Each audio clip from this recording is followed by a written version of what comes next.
I would start out, we adjusted for the use of our ground forces that were predominantly before active Army forces now coming out of the National Guard. We're doing a much better job of integrating those folks into the system, both on the benefits side, GI Bill and other things, as well as getting them into the VA. And I would say I think something we do much better now, and the statistics show this, but it's a double-edged sword.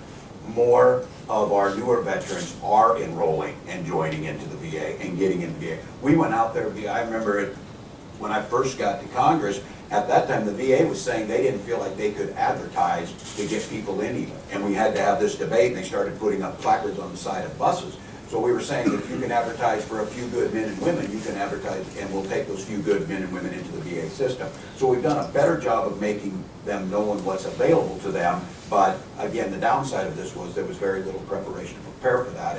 And I would say, to keep this in mind, the bulk, and the chairman again pointed this out, the bulk of those suicides and the bulk of the care, contrary to what might be popular belief, are the veterans of these recent conflicts. It's like the rabbit through the boa constrictor or whatever. The bubble comes 50 years after the conflict starts. So we're seeing the Vietnam veterans now. The real push to the VA from the current conflict will come in 2050.